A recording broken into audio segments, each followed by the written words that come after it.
Hey everybody, Misty Williams here with the Creative Entrepreneur Radio Show, and I am so excited to kick off this show with a very, very special guest. Rachel Martin from findingjoy.net is an unbelievable woman. For me, represents what I want for this show.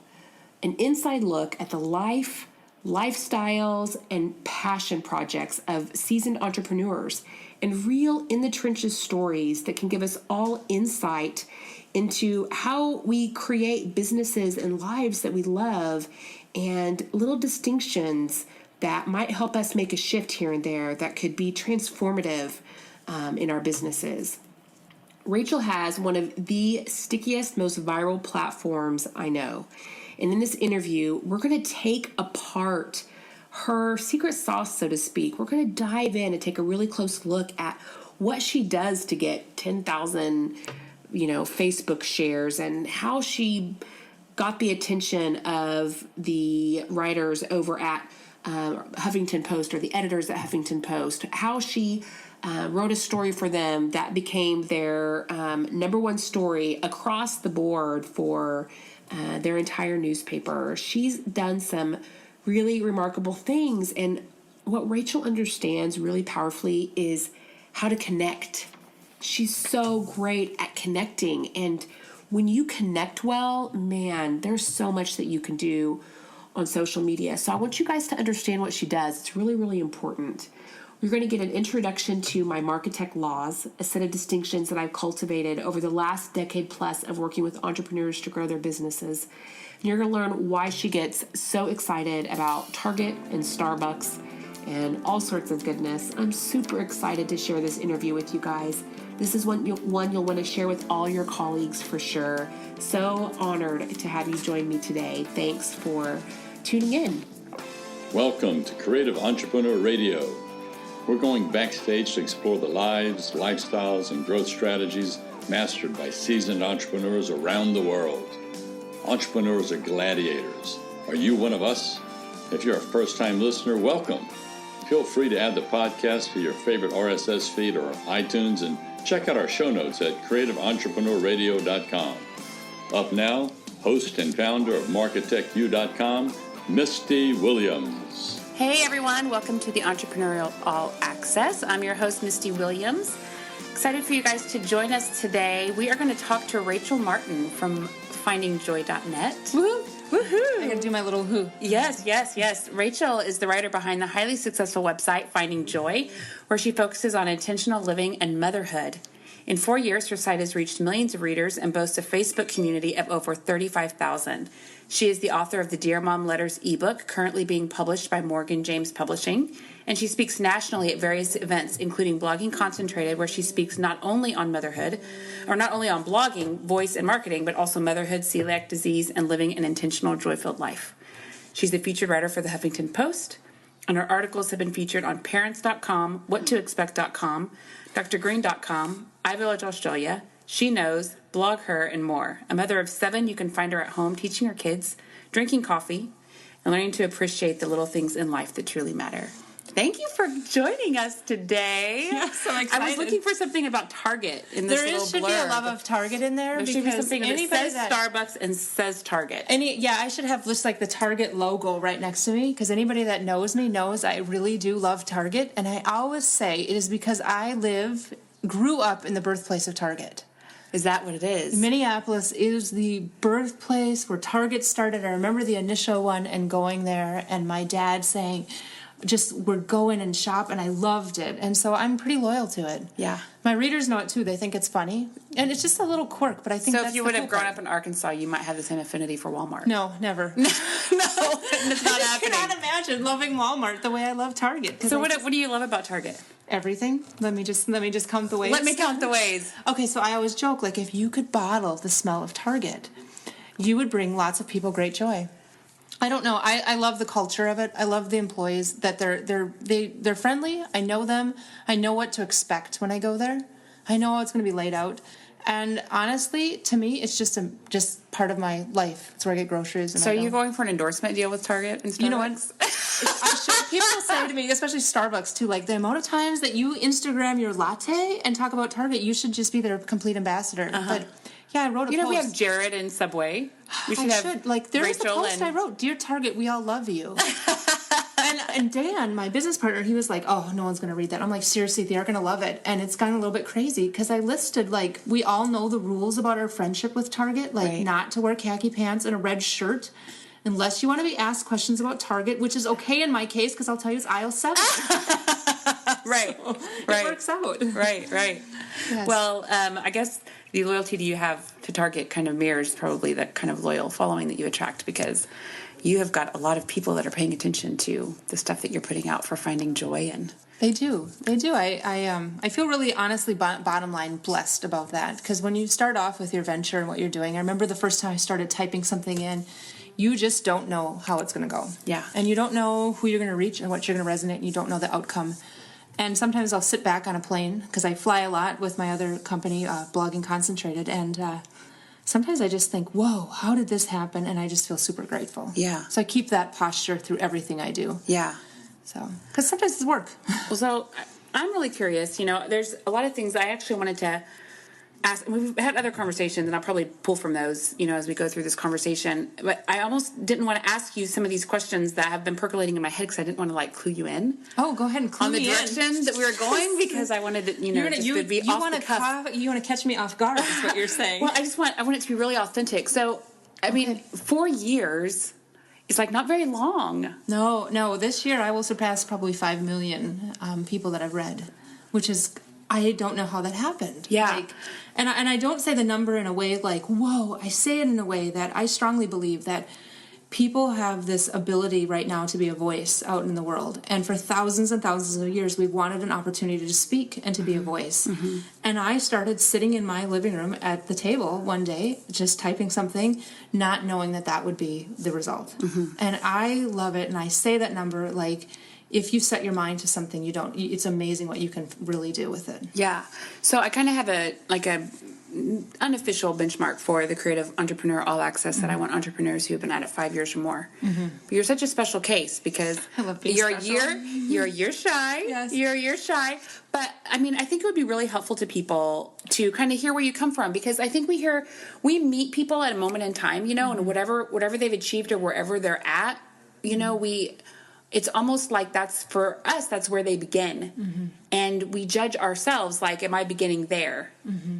But that isn't where you begin. You begin somewhere else completely. So I would love for you to just kind of go back to the beginning and what made you want to start your own thing, and how did you know it was this, and what really started giving you some momentum? Well, the findingjoy.net site, or that whole platform, has been the 4-year. But I had a personal type blog, probably longer than that. I look back at thewaybackmachine.org. You've gone to that site, and you can type in a web address and see what it looked like. Oh, and I saw some articles. I've actually heard of that before, but I've never done it. It's pretty interesting. And I found some stuff that I'd written 2008 or something like that. And so I was writing, but it was never focused intention. This is going to be a business, and this is going to be it. And I started with the writing thinking, because I had homeschooled my kids. Is that when you started? Was it 08? Around then. Yeah. I think 06, 07, I started venturing in the online world, forums. I remember reading about blogs and stuff. And then I started thinking, I'm going to write something to get homeschool curriculum for my kids, or I'm just going to share. And so that's just kind of how it started, this just organic platform on Homeschool Blogger. Mm-hmm. I just kind of dumped my thoughts. And then I started realizing that the marketing part of me that I loved, and I thought, I wonder if I can reach different people. And that was when Facebook started coming alive. And I coded into my site, was on Blogspot at that time, all the social stuff so that I could share the Blogspot blog on Facebook, because it wasn't set up to do it. Right. So I hard coded that in there so that when I would share it, it would show the picture. I remember working so hard just to get it to parse the picture. Mm-hmm. And the text and all of that. So the best bloggers that I know are people that have this rogue techie side. Oh, so my business partner Dan, who you know really well, and we were working together, and he goes, I did not know that you love all this stuff, you study Facebook. And I really do like the tech side of everything. It's our podcast that we do is all on tech, but I just taught myself a ton of code for the Blogspot blog, so that I would be relevant in a world of WordPress blogs at that point. And I built it on that platform until we moved it. Right. Which was crazy. So you started blogging, and then where did it start becoming transactional, where you were actually, you made $1? Wow, where did I make $1? I remember like the first sponsored post I ever had. I was super excited because they sent me these wool laundry balls that I got to throw in the dryer so I didn't have to use dryer sheets. And I still have them. They're like red, blue, and yellow. And I was super excited. And then what I remember about it was the people coming back and saying, we loved what you wrote because you made it personal. They were getting all these reviews of stuff and it was just, this is what they do. And I told this story about it. And that was when I started to realize, I wonder if I could do this more. But it was probably when I got asked, I went to my first conference, and then I got asked to speak at that conference. And because I was in a group of bloggers that had like a blogging network group. I somehow knew that. It was like I did the right steps in the beginning, blind, not knowing that was the right steps. Yeah. It's intuitive. It must have. I don't know where it came from. Stuff like when I'm talking to people about social channels and marketing, people ask me all the time, should I be on social? Should I be on Facebook? Should I be on Twitter? Should I be doing like all these different platforms as if the platform is the strategy? Right. And all it is a channel, and what you're doing is communicating. And communication model: sender, receiver, message, noise. I mean, it's like every single channel has its own benefits and its own ability to connect and reach people. And if you just don't get caught up in the names and labels for all the channels, but break it down to what it is, you really can discern what's the right thing for your platform just by paying attention. It's not the rocket science people make it out to be. I think too, I wasn't afraid to take a risk. Yeah. You know what I mean? I remember one of the first other sponsored things where I got sent to a conference, which was super exciting back then. It resulted from a simple tweak because my vacuum had broken. And so I started tweeting Auric or Dyson at both of them, who will help this mom get a new vacuum. And then people started retweeting it, and I thought, whoa, there's some power here. And then Auric came back, and I was the first blogger that they had worked with ever doing that. But then the post that I provided, I wanted it to be not just a review. It was about a story. It was about why this really mattered and why it made a difference and all of that. So that was my crowdsource things since before there was crowdsourcing. Apparently I was. I had no clue. I'm just all I knew was I have the best vacuum ever. I still think about it. I vacuum. I'm man, I never would have bought this vacuum, but now I love it. Right. So, exactly. But it, bottom line for me, it was always about relating to people. Looking back at the beginning, I'll go back to beginning posts and I can see the bones of who I have become. Right. And I'll see that deep drive, the foundation of my site right now in those posts. So you were a stay-at-home mom for a long time. Very long. So when you started thinking, I need to foray back into the workforce, what made you choose the entrepreneurial path instead of going and getting a job somewhere? I think that's always been the way I've been. Yeah. I've been a very entrepreneur-driven person. I used to merchandize for Pier 1. I started as a stock person, and within 18 months worked up to having a region as a visual merchandiser. But what was interesting about it is I forged my own path. I created a position within Pier 1 Imports at that point for me to do it, looking outside of the box and doing ahead. So I think I've always had that part of me in me that wants to do my own thing and doesn't look at rules and limitations as rules and limitations. Yeah. I just thought, boy, I want to do this. And so I figured it out so that all of a sudden the regional vice president is coming to the store to meet me very quickly. And it's not because, I think it's because if I had followed just all the rules, I would have just sat there. But I thought, what can I do to go above and beyond and to get where I want to be? Yeah. So you decided to enter the workforce through a very entrepreneurial vein. I did not know when you start, I think 90% of bloggers start thinking they didn't know that it would venture into being the business, that it would be a full-time income. But once I was in, I loved it, and I have this huge passion for bloggers and what we do. I love teaching that there's this momentum and opportunity there. And you are a prolific writer. I love to write. Yeah. So this is one of the things that people come all the time asking me about blogging and should I be blogging, and the thing is it's such a commitment to write, and if that isn't a part of who you are, I think that you're going to have a lot of trouble sustaining the whole blogging. I think it depends upon what type of blogging you do and what aspect. We have great bloggers that we work with that are really good at YouTube or photography or that, but as far as content writing in the type of blog that I write, you really do have to like to write because it is very, very word driven at that point. Granted, there's photography and I've been speaking a lot more and there's that aspect of it, but my traffic right now is driven by the written word. And do you find that in the midst of all the other busyness, that it's still pretty easy for you to write? It depends. I have seasons of writing. Yeah. I have those moments where I can feel it's forced, and I know it will not resonate. I know, and I just have to kind of pull back. But I've also created so much content that I can go back and reuse content. I think sometimes as marketers and business owners, we don't look at what we've already done. Right. And so I know that it's all there, and because I'm a very strategic person, I have it all cataloged in my head, and so I know if my audience is resonating with this post, that I have this one in the archives that I can bring back to life. Right. And they're just eager to read it at this point. I've not had anybody that, the most of the times they'll say, I remember that post, I loved it, thank you for sharing it again. Yeah. So what are you up to now? Like, so it's been 4 years. When you think about like your biggest win, I mean, I know that's hard. Like, I think about everything builds on itself, right? So like how do you pick one thing? But there are these like little points of culmination that I think we experience, you know, as we're going through the journey, or something happens. It's like, oh, I was really hoping that break would come. yeah, I have 2 strategic wins. One is, honestly, it's going to probably go back to partnering with my business partner, Dan. He gave me incredible focus about where I should go with the business, and was along the same paradigm of not letting limitations stop. And so in that partnership, we put some letters that I had written on my site into an ebook form. And we started to sell the ebook, and the ebook went crazy, very, very crazy. And from that point on, people started becoming interested in purchasing a real book and stuff like that.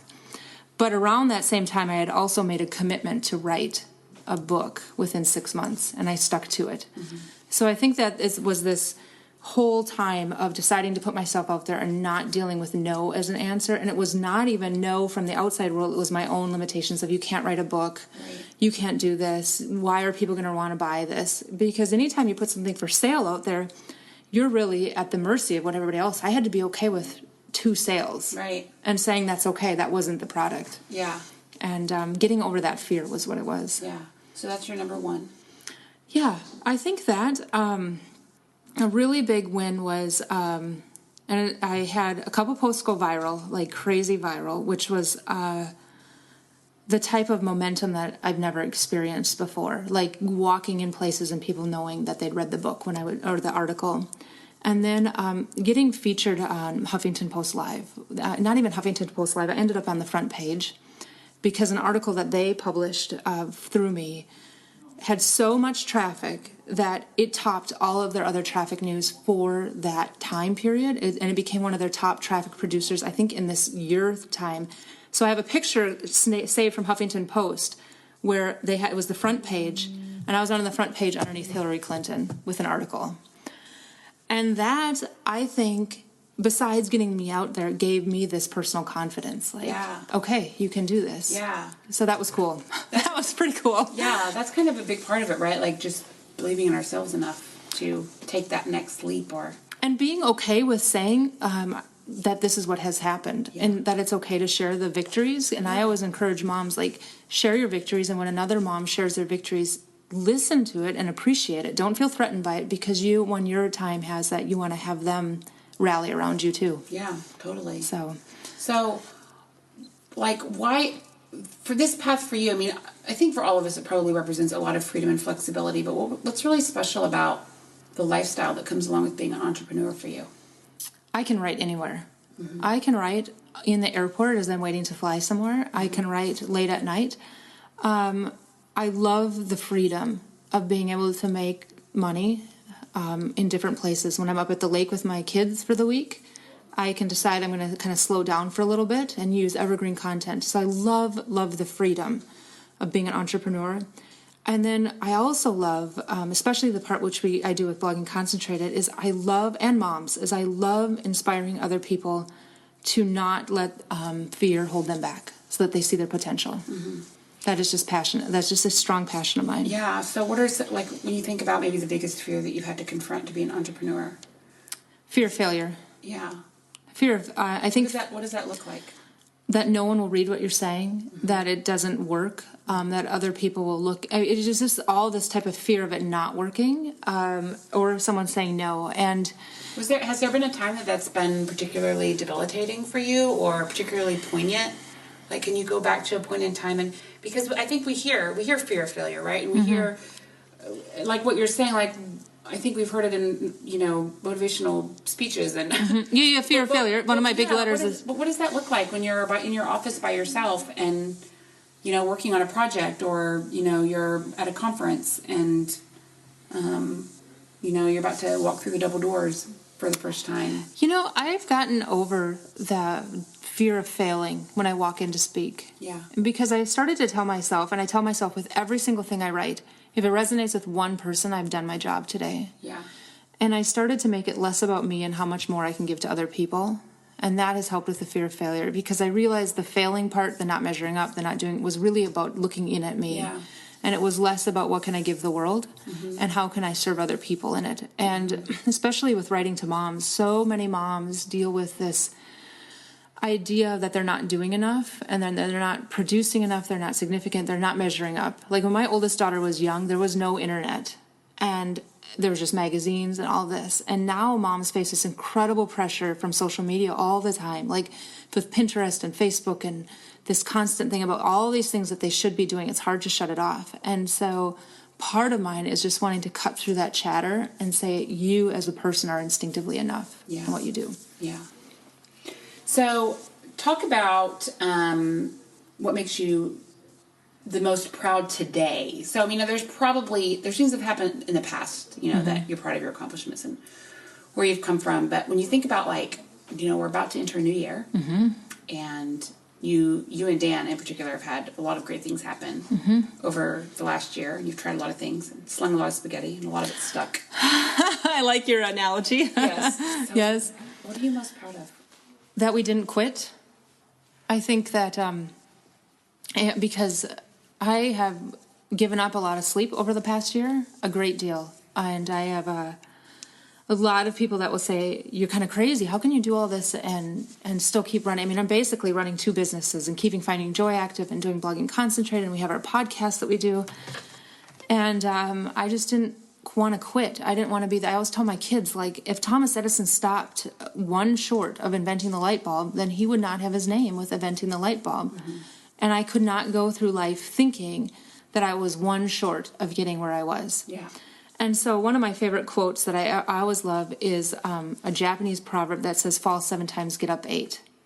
And so for me, one of my greatest things that I think about this last year is that even with all of the times where I've fallen or the stuff that I've had to deal with, I've still gotten up. And not only gotten up, but gotten up with more fight and more determination in my step.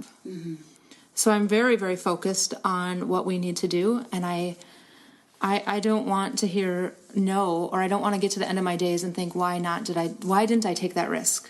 So I think start at the top, and if that's a no, then you just keep going down. But I think a lot of times we tend to look at okay, what's the safest next step? Versus putting yourself out there, and you'd be amazed when you put yourself out there, the doors that can open. Yeah. So one of the things that I really admire about you is that not only do you have passion for the content and the message of your platform, but you hustle. I do hustle. Girl, you got some hustle. I do hustle. Yes. It's thanks to Starbucks. Let's go back to my sponsor again. This podcast is sponsored by Starbucks and Target, who also combines with Starbucks.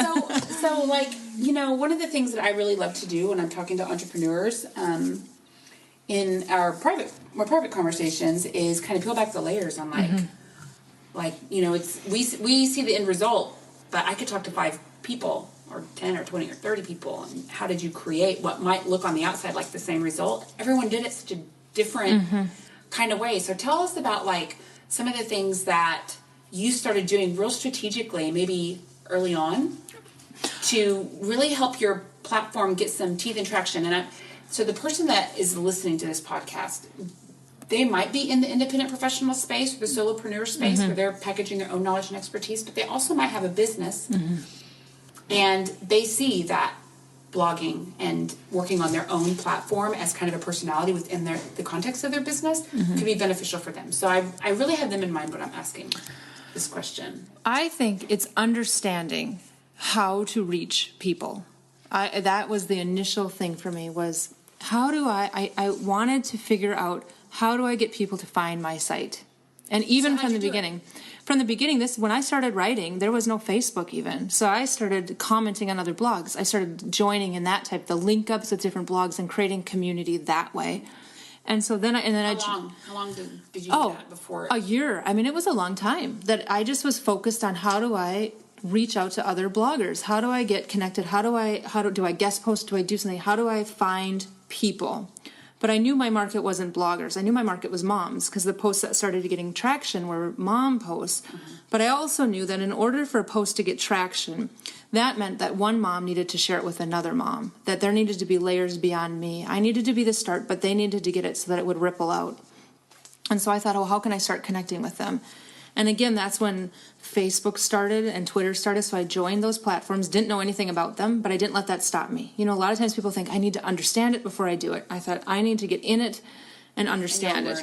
Right. And I'll learn it. And so the techie part of me read.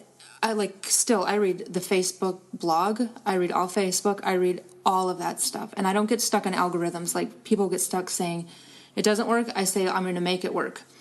And so my goal was, how do I reach people? But you cannot reach people by gimmicking the system. People say you can pay for Facebook ads. It really became, how can I create content that has such a strong voice that it resonates, where somebody else wants to be the person that shares it with somebody else?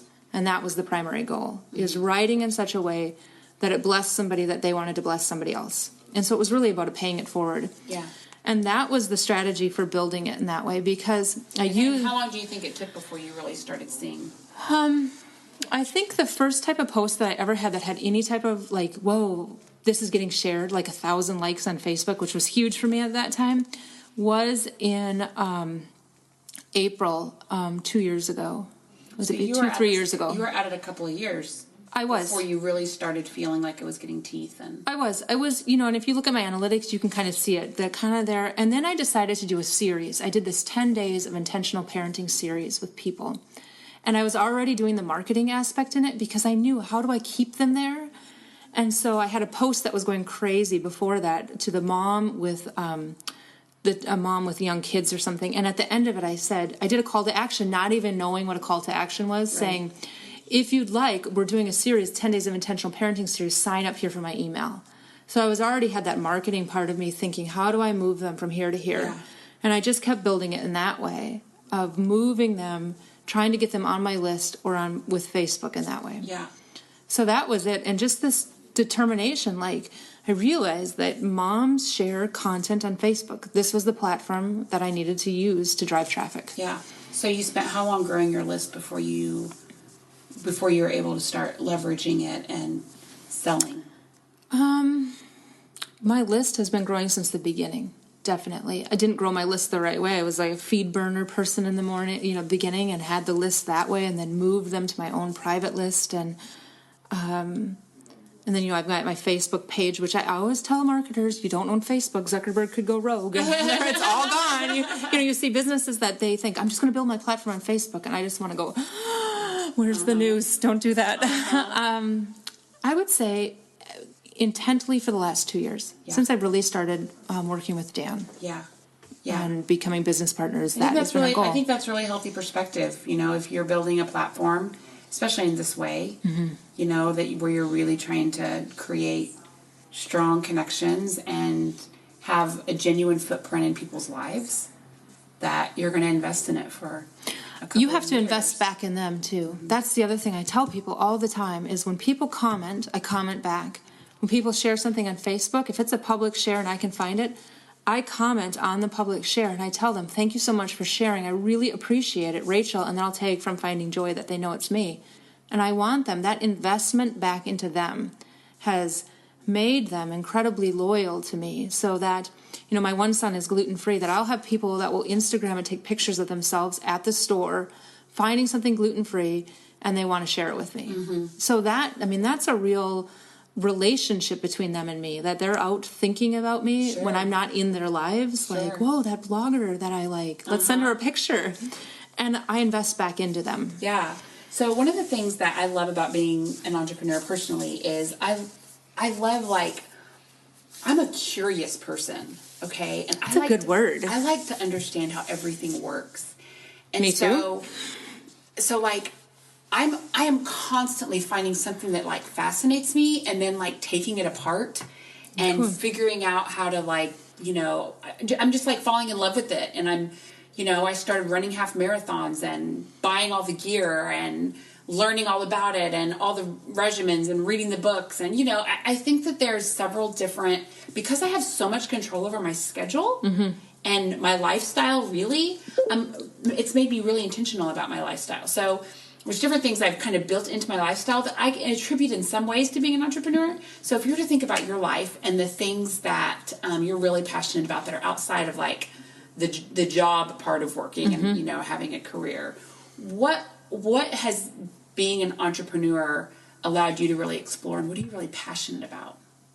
Well, being an entrepreneur it's allowed me to travel a ton, which I absolutely love to do. It's allowed opportunities for me to, this is going to sound just so cliche, but I have gotten to meet the coolest people. Yeah. And I'm super passionate about people. And it's allowed space in my life for me to say, I have time to talk with them.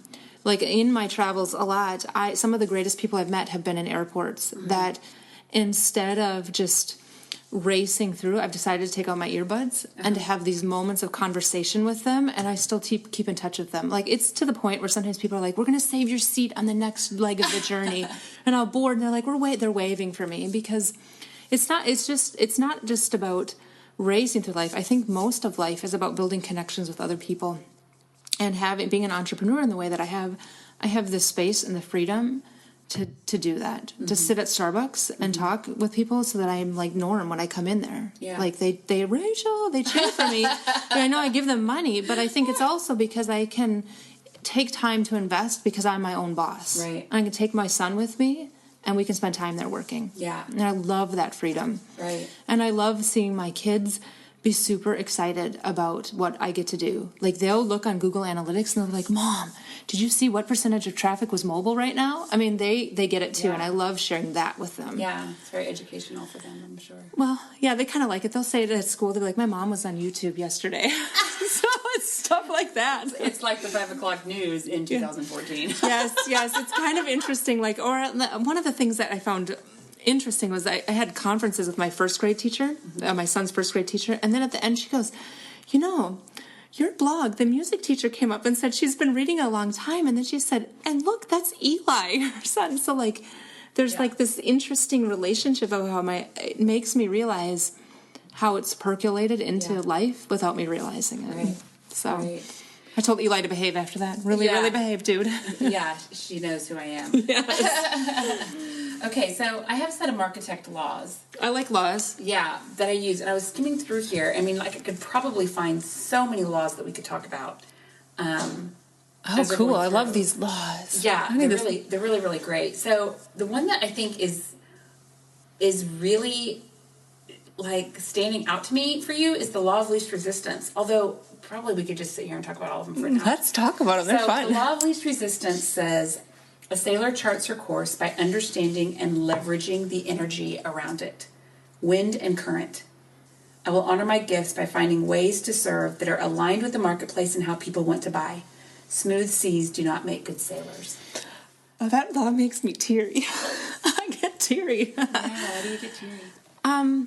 Because I've been in a lot of non-smooth seas. Yeah. And I think that when it's a rough sea, when your life is not exactly where you want it to be, you are taught very, very quickly to do something or you sink. Mm-hmm. And you're taught that you can survive in situations that you didn't think you could. Yeah. Like, you can stand at the shore and see something that's awful and think, oh, I don't know if I could do that. Mm-hmm. But it's not until you're plunged into the middle of it and you can get through that it works. Yeah, and you see what you're made of. I think you do. I think that that's where some of my lessons in life have been, is like, okay, I'm in the middle of this really rough time, and there's some rough seas and there's some stuff that's hard, but what is in it that's good, first of all? Like, I'm always at the end of my day thinking, okay, what are 3 things today that are good? Yeah. And that discipline has taught me that even in the roughest of seas, that there can be some awesome things. But it's also taught me to start seeing the connections between this is good and this is good, and then that's the chart through. Yeah. So that's a good one. have been saying since I started my business, actually. I've started out in artist management. I started SMS like 10 or 11 years ago. And I used to always talk about alignment. So I remember, and I still talk about alignment all the time. But the law of least resistance for me came out of this idea of alignment. Like, I know that with my personality and my energy, there's places that I can show up and it's like I can enhance everything that's happening in the periphery of that little, tsunami that just entered the room. But there's also other places that I can show up with the same person, the same energy, the same intention, the same heart and passion and whatever, and it's like a train wreck. And I really started learning over time that, like, part of stewarding my gifts for me was learning how to be intelligent and very intentional about where I showed up with my energy and how I aligned my energy with the environment around it. That's really wise. And so much of what you're saying with social and everything else is like, rather than trying to cram stuff down people's throats, you were really intentional about where you showed up and how you showed up and what you said. And, you paid attention to the energy that was around you so that you could get traction with it and basically, benefit from some form of compounding interest. I would listen. I think that's which sounds funny because I'm a talker. People that know me are like, oh, she's a talker. But I would really listen. Like when people would leave comments on my site, I felt like that was a gift to me because I was given a glimpse into their heart. And therefore, once I had that information, because people are giving information to us all the time as business owners and marketers. I mean, we are getting it constantly. Right. And if we can slow down and look at it not as just this is information, but like, what are they telling us? What's the bottom line? What's the heart? What's the emotion that's coming through in this message? Not like I feel overwhelmed, but what's the bottom line emotion that it was? And if I can tap into that emotion and write to that why, yes, like what they were saying, and then move on. So the best example of that is I wrote like 10 tips for moms. This article, and this mom replied back, I love what you wrote, Rachel, but I feel like I'm failing. And so I thought, whoa, how could she feel like she's failing? She's doing this greatest job ever. And I decided to write her a letter back. And then her email was anonymous. So I thought, well, if she's feeling that way, I'm going to put my words out there. And they're really vulnerable words that said, if you and I were sitting at Starbucks, I had my favorite drink. And I would tell you, you're not failing. And I told a story about me. I published it. Was the first thing I had that went ever really viral, which was a tipping point. That was one of the first tipping points. But this reader replied, and she said, I feel like you wrote this to me. And I realized at that point, well, first of all, I did. But that was how I needed to write. Yeah. I needed to write like I was having a conversation with a mom, one-on-one at a table. Yeah. As soon as I started writing, at Starbucks. As soon as I started writing to a mass thing that would try to appeal to everybody at once, I was losing my voice and I wasn't resonating. Yeah. It was listening to what they were saying and writing in that way. And being willing to share real vulnerabilities from my own life. I love it. Yeah. I love it. So tell me about your current passion project. What are you doing? Passion projects? Okay, well, I've got a couple. So Finding Joy, I want to get my Dear Mom book out there and finished and completed. And I have a second book that's done that I want to get out there. And then I've got some directions for some Finding Joy stuff in the next year. Dan and I have been working on it because I think and I believe it's a lifestyle. It's not just a name. It's a lifestyle. It's a way of living your life in a certain way. And I'm excited to launch and move all that out. And then I love the podcast that I get to do. I love that type of social world, like speaking and doing that, and everything that we're doing with Blogging Concentrated. So I don't know, I have so many passion things. I know. I'm like super. You have a lot of passion, so it's a good thing that well, you have because so many passion I feel projects, like, right? you know what it is? I feel blessed to have so many different things to do. Like, I would feel stifled if I only had one thing that I could do. But the opportunities that I have them, how can I not do them? Like, how can I not look at the opportunities? My grandfather was a farmer in the Depression, and he always said, what do you do to keep the wolf from the door? And if I was to just let them go, I want to do my grandpa proud and work hard. So that's me. So how can people get a hold of you? They can find me so many places now. You can find me at findingjoy.net. That's my blog. Or on Facebook. It's facebook.com/findingjoyblog. Yeah. And now you're going to laugh because my Twitter handle is an _1. It's finding_joy. Yeah. But you can also connect with me at bloggingconcentrated.com where an international blogging company. We do workshops and teach bloggers to do what I do, kind of. Yeah. And the Amplify podcast on Twitter. Cool. Is that enough places? That's plenty of places. You want me to list a couple more? You can. I could, and you can find me at Target, I don't know, Starbucks, In Minneapolis. But don't come in January, because it's cold. I remember seeing you posting about the snow like in May. And then That's a normal year. You started posting again about the snow in like October. A normal year again. It makes for good writing. People love it. They're like, I'm like, yeah, it's winter's coming. This is why she's such a great blogger, because she's snowed in. You know what? There are so many bloggers in Minneapolis. I think it's because in the winter we're like, whoa, it's cold. And there are also a lot of children born 9 months after winter, too. So we're all stuck inside all the time. It's cold inside. And it's August. Then all of a sudden it comes in the spring, and we're like, whoa, you didn't know you're pregnant. All the neighbors are talk. So Exactly. Yeah. Well, Rachel, thank you. Thank you. This is joining awesome. us I could have today. chatted longer and longer. I know, longer and longer. Thanks, everyone, for joining us for the Creative Entrepreneur All Access. Have a great one. Thanks for listening to Creative Entrepreneur Radio. If you've enjoyed this episode, please leave us a review on iTunes. That helps others find our show. You can find links, contact information, and a recap of today's episode in the show notes found at creativeentrepreneur.radio.com. Tweet Tell Misty, TELLMISTY, with your thoughts, ideas, or questions, and join the conversation on our Facebook group. You can learn more about Misty and her work over at marketectu.com. See you next time.